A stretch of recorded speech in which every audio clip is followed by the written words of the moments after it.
আমি কালকে রাত্রে ট্রেনিং রাউন্ডে গিয়েছিলাম ট্রেনিং করতে। ওই ট্রেনিং রাউন্ডে একটা হ্যাকার ছিল, আমি সেই হ্যাকারের সাথে টিম আপ করি। টিম আপ করার পরে আমার আইডিতে একটা সমস্যা হয়েছে, তোমরাই দেখো।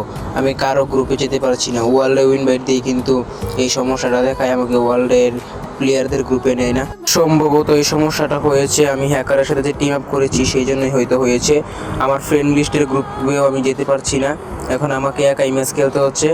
আবার বিআর র্যাঙ্ক স্টার দিলে আমাকে বিআর র্যাঙ্কও খেলতে দিচ্ছে না, খালি সিএস আর লোন আপ খেলতে পারতাছি। তো এখন আমি কি করব বুঝতে পারতেছি না কিছু। এটা কি ঠিক হবে?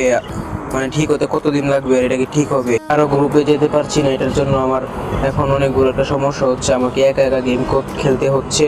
আর এখানে দেখো কতজন আমাকে ফ্রেন্ড রিকোয়েস্ট পাঠাইছে, কিন্তু ফ্রেন্ড রিকোয়েস্ট ধরা যাবে না, কারণ আমার ফ্রেন্ড লিস্ট পুরো ভর্তি।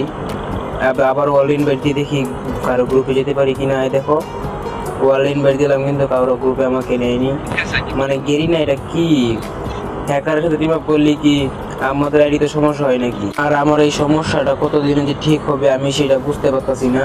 তোমরা কেউ জেনে থাকলে বলো আমাকে যে এটা কি করলে ঠিক হবে, তোমরা কেউ বলো। আচ্ছা চলো একটা লোন আপ স্টার্ট দিয়ে একটা লোন আপ খেলে আসি, দেখি এতে যদি মুডটা একটু ঠিক হয়। আচ্ছা আমি আর কথা বলবো না, তোমরা বরং আমার গেম প্লের ফুল ভিডিওটা দেখো। এখানে আমি একটা 80 লেভেলের প্লেয়ারের সাথে ভার্সেস করেছিলাম, আর সেই ভার্সেসে আমি ম্যাচটা জিতেছিলাম।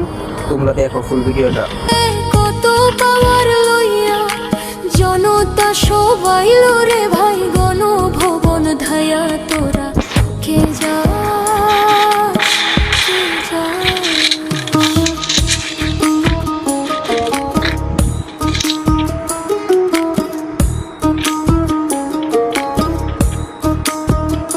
প্রাণ কান্দে কান্দে, প্রাণ কান্দে রে, প্রাণ কান্দে গদির লাইকা নয়ন আমার ঝরে, নয়ন ঝরে।